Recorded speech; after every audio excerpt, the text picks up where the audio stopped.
What's up, y'all? Welcome to another Objective-C tutorial, and in this tutorial I'm going to be talking about polymorphism. Now, my guess is that you probably heard polymorphism before, and you heard it's one of the most confusing topics in objective-oriented programming, but trust me, it's not, especially when I'm teaching it to you, because I'm going to make it real simple, real easy, crystal clear. So, the first thing we're going to need to do is I went ahead and we're starting from a blank program.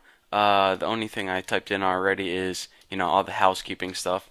So let's go ahead and add some new classes. So go ahead, right click source, add new file, and go ahead and let me show you what I'm doing here. Go ahead and click next.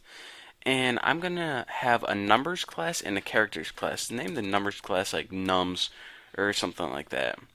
Finish.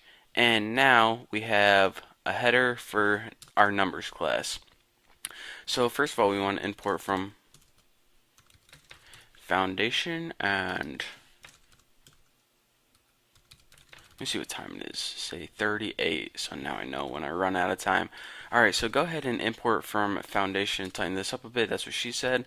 And for your interface, for your numbers class, let's just go ahead and add three variables: int num1, int num2, and int answer. What we're going to be doing is adding number 1 and number 2 and getting an answer, in case you were curious. So let's go ahead and make three methods. The first one will be void set numbers to give them, a value. But of course, we need to do int a, and I guess you can see what's going on here. Int b. Let me see if that looks good. Yep, looks good to me. And now let's go ahead and add an add method to add them together. It's not going to take any parameters, it's just going to add them. And let's go ahead and void print to print out something. So let me make sure that looks good. Set numbers. Not too bad, to tell you the truth. Not bad at all. So let's go ahead and copy these right here. And in our implementation file, first of all, get rid of all these comments because I hate them. And paste it all. And to set the numbers, what we want to do is just go ahead and set num1. Remember, that's a variable we have in our class. Set that equal to a, what we pass in. And num2, set that equal to b, the value that we pass in. And when we want to add them together, all we have to do is take that answer variable, that third variable, and set it equal to num1 plus num2. Pretty cool, eh? And for the print, let's just go ahead and print out something crazy. Let's go ahead and nslog this stuff right here. And why did my computer just make a sound? Not cool, not cool. So let's go ahead and nslog be like, I am from the numbers class, biatch. And then just go ahead and, explanation point with emphasis, %i, and let's just go ahead and print out the answer. So pretty odd classes we got going on right now, but I just want to demonstrate, a couple simple things. So don't forget, in this class we have a set numbers method that takes two arguments and sets them equal to numbers. Add method, which pretty much sends answer equal to the sum of the num1 and num2, and print method that prints everything out. So now that we have that good to go, let's go ahead and create a new class, add new file, next, and name this one chars with a Z.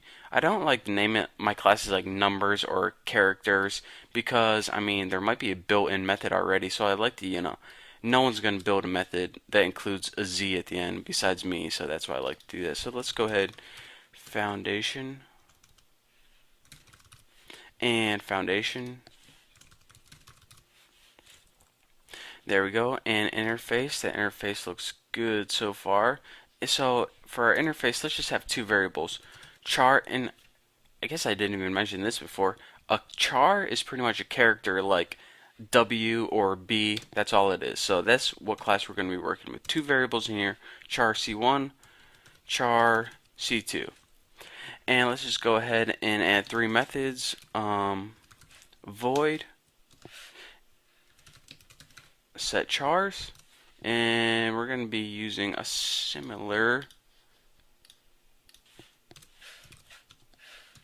name. Go ahead and put add and print. So now you're already seeing one thing right now.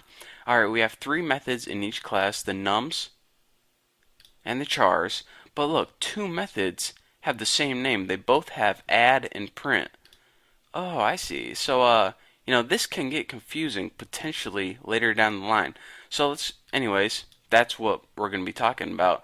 So copy, and in your implementation file, Control V, all you want to do is set the characters. And to do that, let's go ahead and put like C1 equal to, and make sure you put it in single quotes. Put it equal to any capital letter you want, like B, and C2 equal to W. That looks good. It doesn't really matter the letters. And for add, what we want to do is let's just have a ns log print statement, and let's just go ahead and add these letters together. So %i is for working with integers, and %c is for working with characters. So let's go ahead and print out two characters right next to each other that are going to be C1 and C2, or BW. So BW should appear whenever we call this method. Now for our print statement, let's just go ahead and like ns logs, nice, ns Lincoln logs. I ramble a lot. So let's go ahead and print out, be like, I am from the Chars class, mofo. Wasn't Chars a Pokemon? Charmander or something? Charizard? I can't remember. But anyways, I'll show you what's going on right here. Make sure we got everything set, good to go. So what we did in this tutorial is we built two classes. We built a numbers class that had 3 variables, an add and a print method, and we built a character class that had 2 variables, an add and a print method. So whenever we go in our main method and try to call the add and print method, how's it going to know what one to pick? And we're probably going to get a ton of errors. Or are we? Bum bum bum, leading to the next tutorial. So that's what we're going to be talking about in the next tutorial, and that is pretty much polymorphism. Again, I know I explained nothing, just type a bunch of code in this tutorial. The next tutorial is all the explaining and all how everything works and what polymorphism is. So thank you guys for sticking with me, and make sure to check out the next tutorial for our continuation of this program and for an awesome explanation of polymorphism. So don't forget, if you want the source code, click on the link below to get it for free. Don't forget to subscribe, and I will see you later.